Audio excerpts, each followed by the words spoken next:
LoreWarrior Extended END-6Q Enfield. Overview. House Davian's armed forces discovered the plans for the Enfield in the rubble of an engineering library on the planet Akanar in 2870.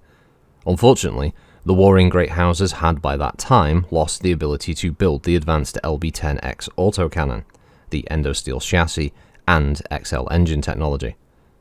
Not until almost 2 centuries later did the Innosphere regain the knowledge necessary to build this Star League-era mech design. Just a few years ago, the Federated Commonwealth licensed Blackstone Battlemechs to produce the Enfield, and by July of 3055, Blackstone Battlemechs had delivered the first of the new mechs to units stationed along what is now the border between the Lyran Alliance and the clan-held space. The mech is named for the famous rifle of ancient Terra. Capabilities. Designed to supplement the Enforcer as a medium fire support mech, the Enfield performs its intended mission excellently. The Enfield's Magna 250XL engine gives the mech enough speed to keep up with most medium mechs, and the lighter endosteel frame allowed Blackstone's engineers to install an impressive weapons array: an LB-10X autocannon, a Thunderbolt 12 large pulse laser, 2 medium lasers, and a small laser. Though the pulse laser is somewhat handicapped by its short range in close combat, its extra punch can make up for this drawback. To protect the pilot from ammunition explosion, Blackstone installed case in the mech's right torso, along with the potentially dangerous autocannon shells. To help the Enfield lay down devastatingly accurate fire, the Enfield uses the well-respected Tech True Track targeting and tracking system. Currently, only the Lyran Alliance and the Federated Commonwealth are able to build the Tech True Track. Deployment. Since introduction, the Enfield has garnered popular support among all of those mech warriors who have piloted it, and even further support by word of mouth. All the Enfields built so far have been stationed on planets in what is now Lyran Alliance territory, at the Alliance clan border. Variants.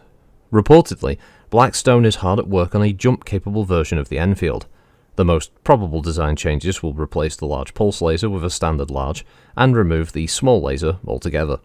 Blackstone's designers are said to be leaning toward Hildco Model 13s, which will give the jump-capable Enfield a maximum distance of 150 meters. This variant, however, has yet to make it off the drawing board. 3058. Overview. Discovered nearly 2 centuries ago by Davian soldiers in the system of Akanar, the plans for the mech dubbed the Enfield were for a medium urban mech designed to replace the aging Wyvern. Enthusiastic about having such an advanced design, the Federated Sons kept the plans hidden until they had the technology to finally begin development of the design in the early 3050s. Looking for a companion to the highly popular Enforcer, NAIS made some changes to the aesthetics and loadout to make it more compatible. In 3055, Blackstone Battlemechs Limited was licensed to produce the design, and Blackstone began shipping to units to the clan border and to any Federated Commonwealth employed mercenary unit. Ironically, very few Enfields made it to the Davian units since production had started. The Lyran Alliance broke away before full production could begin, and while some Enfields went to Davian troops, all of them belonged to Loyalist units. But those Davian units that received the Enfield immediately assigned it to a lance with an accompanying Enforcer, and began evaluation of the combination. Capabilities. A close fire support design, the Enfield carries every sort of advanced construction material available for full production. Endosteel, case, and an extra light engine free up enough weight to mount an impressive amount of firepower, while maintaining maximum armor protection and a cruise speed in line with other designs of lesser firepower and armor. If the Enfield lacks anything, it's jump jets to keep it mobile in built-up or urban environments, and it often must rely on competent lancemates to keep it from being flanked by enemy forces. In the category of firepower, however, its payload is impressive. The 2 main weapons of the Enfield are its LB-10X and large pulse laser mounted on opposing arms. Useful only when within range of 300 meters, the pulse laser is often used to punch holes in the armor and allow the cluster rounds of the autocannon to exploit the exposed internals of the target. As backup weaponry, a pair of medium lasers and a single small assist in combat under 90 meters in range. To compensate for all the heat put out by the battery of lasers and ballistics, 11 double heatsinks keep the Enfield cool in just about every situation. Deployment. The Enfield didn't see as much combat as other recent designs, and although on paper the design worked well, in combat its performance was reputed as mediocre at best when heavy combat would begin to break out all over Lyran space. As close combat support for an Enforcer or similar design, the mech's extra-light engine quickly became a liability, as the increase in speed and firepower wasn't enough to overcome its fragility. More times than not, when an Enfield went into combat, it came back crippled, or didn't come back at all.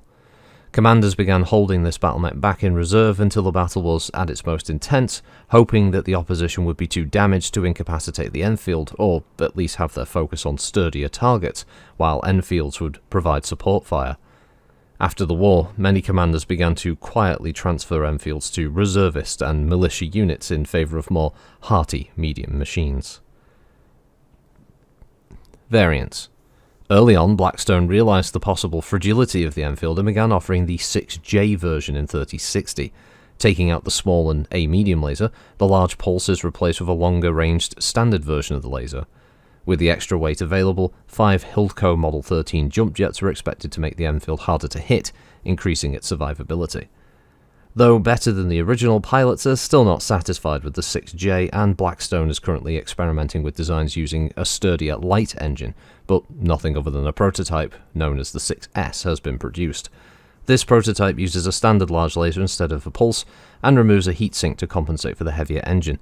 Ferrofibrous' armour is added along with a Guardian ECM mount to provide additional protection by disrupting enemy sensors. The Enfield, another bubble cockpit design. So, the original write-up, and yes, I did say during the recording, I did just say 3050 or 3050 upgrade, but I'm sure you all followed along, including you, Skymaster. Mass is 50 tons, chassis is Blackstone MD2E Endo steel, power plant is a Magna 250 XL with a cruise speed of 54 kph and maximum speed of 86 kph, no jump jets of course, with armour being Starguard 3 with case. Armament is a single Defiance Disintegrator LB-10X autocannon, great name, 1 Thunderbolt 12 large pulse laser, 2 Defiance B3M mediums, and 1 Chiscomp 32 small. Manufacturers Blackstone Battlemechs Limited, primary factory on Inarx. Communication system is the Comutech Multi-Channel 10, and the targeting and tracking is the Tech TrueTrack. This is the same, I believe, across the second one. Yep, they didn't change anything there. So, armour is 9 on the head, 26 on the CT, 6 on the rear, 20 on the right and left torso, with 4 on the rear, and 16 on the arms, and 24 on the legs. It has a walk of 5, a run of 8, and it has a 22 heat dissipation. I believe that should all be the same in the other one, but you never know. Yep, 26 on that, yep. So it's exactly the same there, which is good, it's what we like. Again, bit like the Chameleon previous, decent looking machine. Whoever, like Luce, I think, was on a bit of a bubble cockpit kind of run at the moment. But it looks fine. It looks nice. It fits the aesthetic. It's definitely within the BattleTech universe. It doesn't look like an anime machine or something like that. So that's nice. Weapons-wise, for a 50-tonner, it's pretty, standard. It's basically the Enforcer with an LB-10, essentially. It's a large laser and an AC-10, basically, with a little bit of backup in a medium and a small. You'd almost be accused of just thinking it realistically is supposed to be the upgrade of an Enforcer, rather than a support unit for it.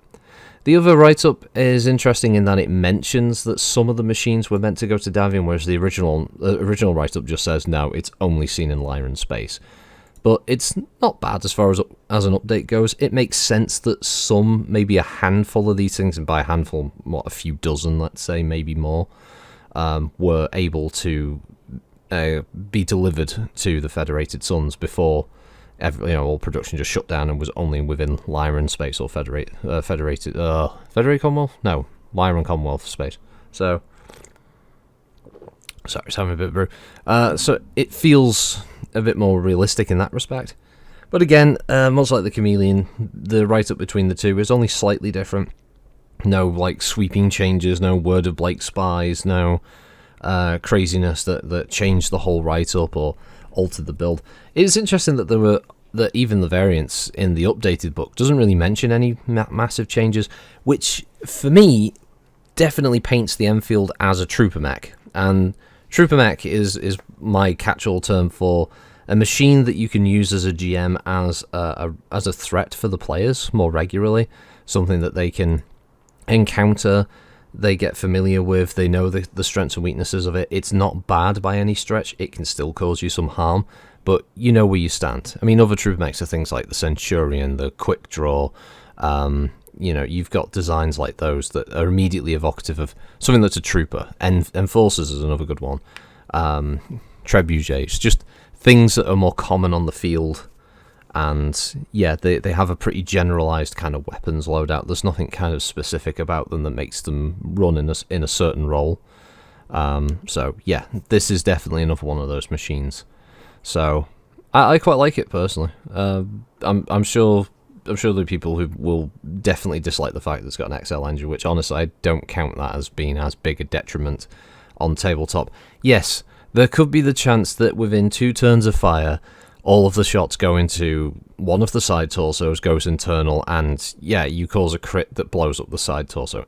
Yes, it can happen, and probably has many a time on the table, but it's not like MWO or something where someone can just hit the Alpha Strike button on their custom meta build that just slices armor off and instantly kills you in like 15 seconds of combat. So